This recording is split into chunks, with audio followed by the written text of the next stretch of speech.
কোরবানটাও চলে আসছে আর শখের গরুটাকেও বেছে দেওয়া লাগছে। কোরবান টোরবান চলে আসে, গরুর দাওয়ালি করে কটিয়া কামাইতে হইব। হ্যাঁ ভাই, গরু কত? গরু তো কি 1 লাখ ভাই। আর কম দাম জানা?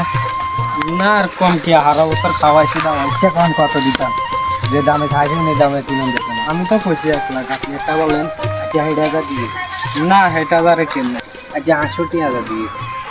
না ভাই 93,000 দিন। আচ্ছা আপনার কথা থাক আর কথা থাক 73,000 দিয়ে। আচ্ছা ঠিক আছে। আচ্ছা ভাই আপনি রাখেন, আয় আয়। কোরবান তো গোনা গেছে, গরু তো গেলন লাগবে। কোরবানি ভাই তো আর বেশি দিন নেই।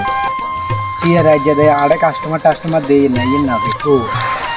ও ভাই, হ্যাঁ ভাই, শোনা যাবেন ভাই? ভাই গরু তো একটা কিনা লাগবে, কোরবানি ভাই তো আর বেশি দিন নেই। গরু তো আপনার কি আছে লোবেন নি? আচ্ছা আচ্ছা দেখান। আরে পছন্দ হইব আমি দেখি। গরু দেশি বুঝছেন নি? না ভাই গরু তো ঠিক সরকারি আছে। বিক্রি দাও ভাই। এখন ভাই তাহলে কত দিতেন বলেন? 1,10,000 দিয়ে। না ভাই দাম তো বেশি হয়ে গেছে। মেলা কষ্ট করি গরু বেশি গরু নেই, গরু শিখ গে দিন কোন না ভাই 80,000 টাকা দিয়ে।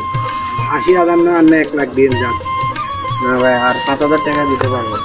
আচ্ছা আপনার কথা থাক আর কথা থাক 90,000 দিয়ে যান। আচ্ছা তাহলে দিতেন গরু।